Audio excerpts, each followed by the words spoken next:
Lane creeps account for the majority of the miniatures in a lane, and if left unchecked, will march straight to the opposing base and destroy the objectives.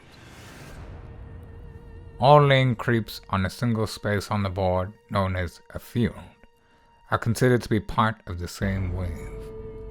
Combat actions always target fields, not the miniatures within, and damage must always be assigned to lane creeps before objectives or heroes.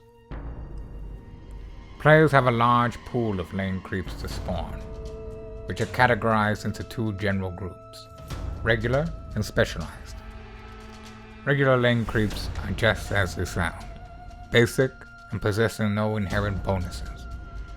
They have only 1 health, a range of 1, and roll only 1 die when attacking, succeeding with a roll of 4 or higher.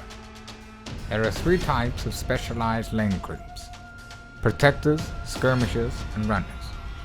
Each has unique traits that separate them from regular lane creeps.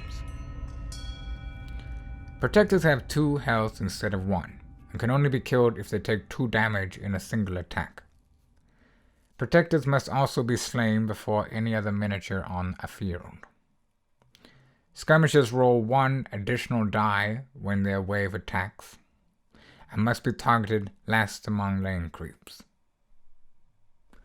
Runners make their wave move to the farthest legal field in their lane, allowing them to potentially move much farther than a normal wave. Runners must be slain after protectors in a wave. Players spawn 3 regular lane creeps on each of their 3 spawn points at the beginning of the game, and 2 more per spawn point in each reinforcements phase. Players also spawn 1 specialized lane creep of their choice during the reinforcements phase, and may spawn up to 2 more specialized creeps at the cost of 3 gold each. There can never be more than 3 lane creeps in a wave, on a spawn point or otherwise.